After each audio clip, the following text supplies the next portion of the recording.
You had a bad situation last year and you handled it with class. It's just, I guess that's a trait with all the Elliots.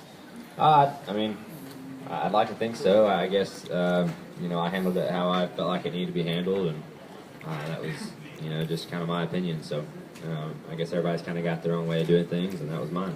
Sir, this year's rookie class, so many young guys, and actually you're a 4-year veteran, but how do you feel about all these guys coming up?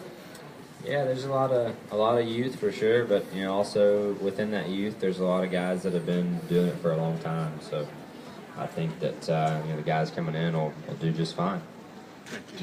Chase, have you ever had a chance to talk to your dad about his career and just your career, and just have just a beer and talk about, you know, your racing career? Well, he doesn't drink, so all right. I might have beer while he has a water or something. But no, we have talked you know, about it some. You know, there was actually some similarities in how he got started and how I, you know, have. He finished second a lot actually before he won a race too, so kind of weird. But you know, I think I've run second almost as many times as he has before he won his first race. So it's I think that's probably the biggest similarity that we've had so far. I'd have to start winning a lot and do really good before we can talk about any other similarities from this point forward. But definitely a similar start. Although he was, you know, he got started at an older age, and just that whole dynamic was different then than how it is now. But so yeah, a little bit. Okay, in 1996, sadly we lost Casey. Mm-hmm. Do you know a lot about Casey? Have you talked to him about him, or you talked to your mom about him? Yeah, I don't know a ton about him. You know, I was born at the end of '95, and then he died right there at the beginning of '96. So I don't remember him by any stretch, but definitely have heard a lot of great stories, and have always been appreciative and of the kind of person that, and the reputation that he, you know, left with. And I think that everybody always remembers him as being a great guy, and I think that kind of speaks for how he was raised, and my family, you know, being a part of that too. So I think it's pretty cool, and you know, wish I'd had the chance to get to know him and whatnot. I think we probably would have been pretty good buddies from what it sounded like. Okay, one more and I'm gone. 2014, you won the championship with Xfinity. Just can you talk about, now that you had time to soak in and think about it, what are your thoughts? On the championship year? Yeah.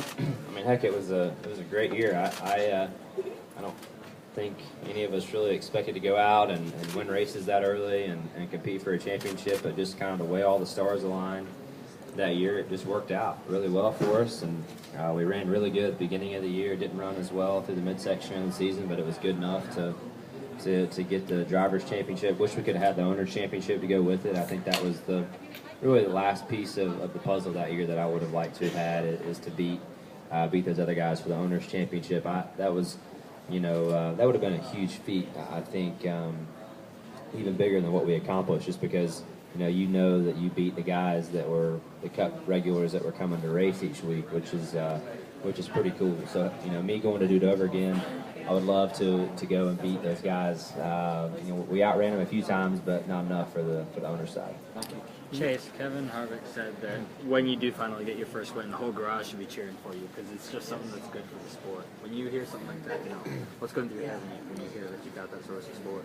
Well, I mean, I certainly appreciate it, and I appreciate the kind words, from him for sure. He's a guy I've looked up to, and a guy that's helped me a lot. My time at JRM, he was there that same year, and I spent a lot of time talking to Kevin. So, we've had our differences on track from time to time, but I think that I still look up to him, and I still appreciate his advice and support. So, definitely pretty cool, and hope it's genuine and not just words. Chase, go ahead. The loss of Dale, Jeff retiring, your group of young drivers is kind of being expected to kind of carry the baton going forward.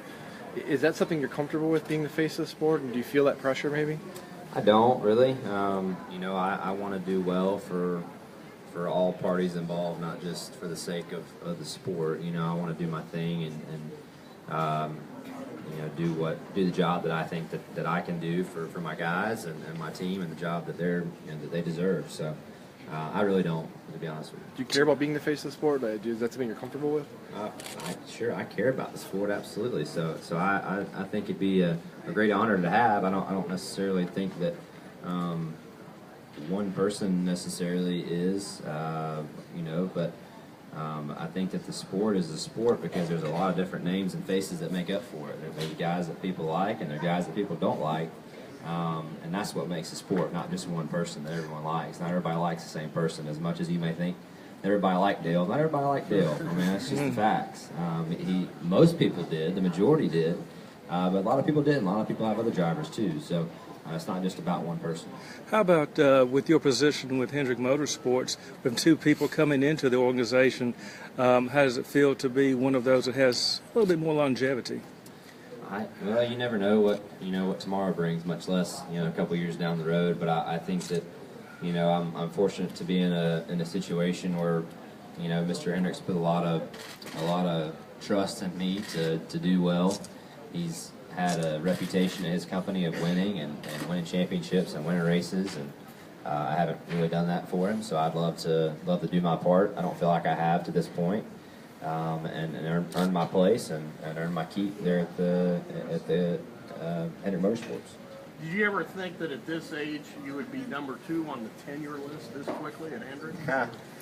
No, I mean definitely not. It is kind of strange, although I think people forget that Bowman has about as many, if not more, starts than I do. So he's been around longer than I have. Just a lot of people just don't remember it. You guys giving Jimmy Johnson any hard times about his age and being so older than you guys? No, Jimmy, there's really nothing you can give Jimmy a hard time about. I mean, the guy's like, he does everything great. He's a good guy and he's a great friend. I mean, I don't know what you want to give Jimmy a hard time about. You guys really refer to him as like a grandpa? I don't. I I would think say Alex kind of said that before. Uncle Jimmy is about as far as I'll go. He's a caring uncle. Your thoughts on the Roval at Charlotte? Well, I haven't been on it or run it, so I really don't know. I watched the test, watched some guys test there, so interesting to see that. But until you get out there and go run, I mean, I think it'll be like any other road course. To be honest with you, I mean, it looks a little different than our average road course, but I think the racing will be pretty similar.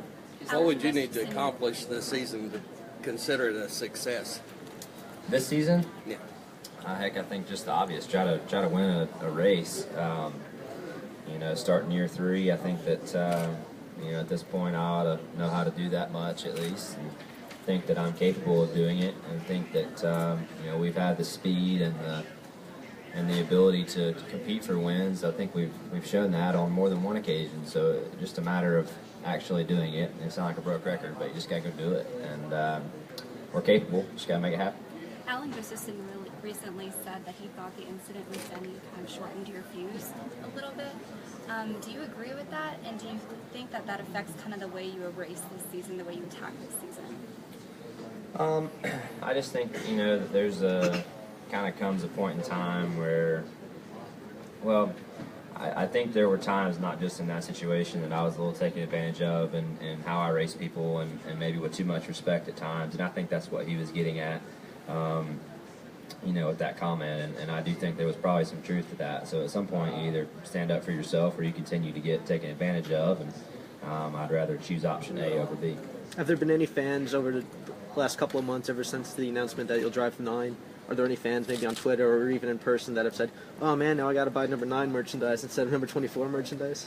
No, I don't think so. I mean, the true supporters are going to be there and are going to be supportive. I mean, some people might think, it was just a marketing scam, which was really not the case at all. It was just an opportunity and a question that I was asked that I wasn't going to turn down. So, heck, if I was outside looking, I'd love to have a new hat or a 9 hat, just because I think it fits me better.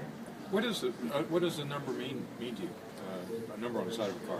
Yeah, I mean, well, I think it being what it is pretty special to me, just because of the history that I've had with it. Obviously, I would have never chose that number to start racing if it wasn't for my dad. But I have a lot of history with it myself, with our championship in 14 and all my short track races was all in that number. So there's a lot of time I've spent with the number and a lot of photos and races and things that I've run with it. So it's just kind of home to me, and it's always my favorite number. So if you could choose your favorite number to race, I think everybody here would, wouldn't you? So yeah.